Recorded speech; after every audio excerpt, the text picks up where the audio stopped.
تو کیا آپ جانتے ہیں کہ رمضان کے 30 روزے رکھنے سے ہمارے شریر پر کیا اثر ہوتا ہے؟ اس پر جاپانی سائنسدان نے ایک بڑی کھوج کی ہے جس کا جاننا ہر مسلمان کے لیے بے حد ضروری ہے۔ جاپانی بائیولوجسٹ یوشونوری اشومی ایک سائنسدان ہے جن کو 2016 میں میڈیسن پر نوبل پرائز دیا گیا۔ ان سے جب پوچھا گیا کہ آپ نے کون سی ایسی چیز بنائی ہے جس کی بنا پر آپ کو دنیا کا سب سے بڑا انعام نوبل پرائز دیا جا رہا ہے، تو انہوں نے کہا تھا کہ میں نے کینسر کی ممکنہ دوا کھوج لی ہے، اور اس بات پر دنیا نے بڑے پر انداز میں ان کی کاوش کو سراہا اور مبارکباد دی گئی۔ اس کے بعد ڈاکٹر یوشینوری اشومی نے کہا کہ میں نے کینسر کی دوا نہیں بلکہ کینسر سے بچاؤ کا حل تلاش کر لیا ہے۔ تو لوگوں نے ان سے پوچھا کہ بتائیے ایسا کیا کیا جائے کہ کینسر جیسے خطرناک مرض سے بچا جا سکے؟ تو انہوں نے کہا کہ جب ہم بھوکا رہتے ہیں تو ہماری باڈی میں موجود غذائیت ختم ہونے لگتی ہے، جس کی وجہ سے جسم بھوک محسوس کرتا ہے۔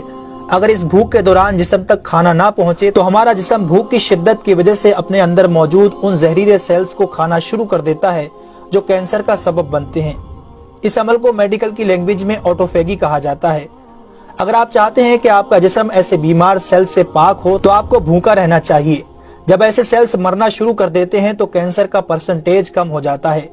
اس کے بعد جاپانی سائنسدان سے پوچھا گیا کہ انسان کو سال بھر میں کتنے دن بھوکا رہنا چاہیے کہ اس میں کینسر نہ پایا جائے؟ تو انہوں نے کہا کہ اگر 20 سے 25 دن کم سے کم اور 9 سے 10 گھنٹے بھوکا رہا جائے تو اس کی باڈی ایسے تمام زہریلے سیلز کو کھا جائے گی اور اس میں کینسر نہیں ہوگا۔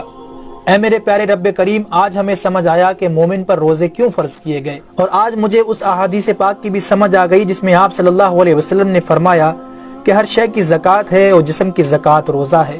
سبحان اللہ، میں قربان جاؤں ایسے سچے دین پر جس نے عبادت کے اندر بھی بیماریوں کا علاج رکھا ہے۔ دوستو، اسلام وہ دین فطرت ہے جو زندگی کے ہر شعبے میں راہ اعتدال کی تعلیم دیتا ہے۔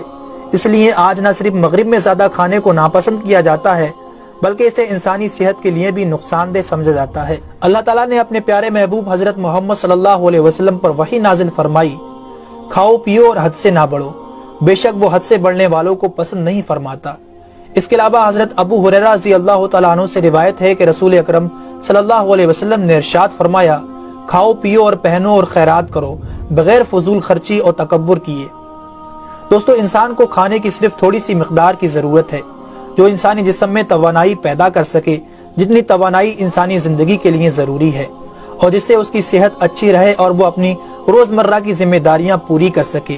انسانی جسم کو جتنا کھانے کی ضرورت ہے اس سے زیادہ جسم میں داخل ہونے والا کھانا چربی بن جاتا ہے، جس کی وجہ سے انسان کا جسم بڑھ جاتا ہے، اس کی رفتار سست ہو جاتی ہے اور وہ بہت زیادہ تھکن محسوس کرنے لگتا ہے۔ اس کے علاوہ انسانی جسم بہت سے امراض کا شکار بھی ہو جاتا ہے۔ اسی لیے اللہ تعالیٰ نے روزے فرض کیے تاکہ 11 مہینوں کے دوران کھانے پینے کی بے احتیاطی کا ازالہ ہو سکے۔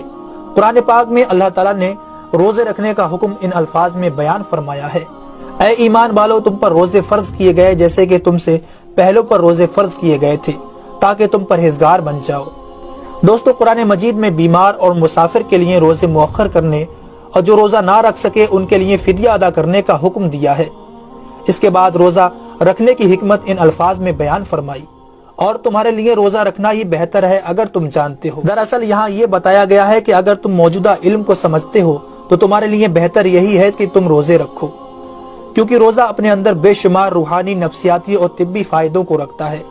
روزے کی طبی افادیت کی طرف نہایت مختصر مگر جامع اشارہ نبی اکرم صلی اللہ علیہ وسلم نے ان الفاظوں میں بیان فرمایا، روزے رکھو اور تندرست ہو جاؤ۔ اللہ رب العالمین ہم سب کو اس مہینے میں زیادہ سے زیادہ نیکیاں کرنے اور سارے روزے رکھنے کی توفیق عطا فرمائے، آمین ثم آمین۔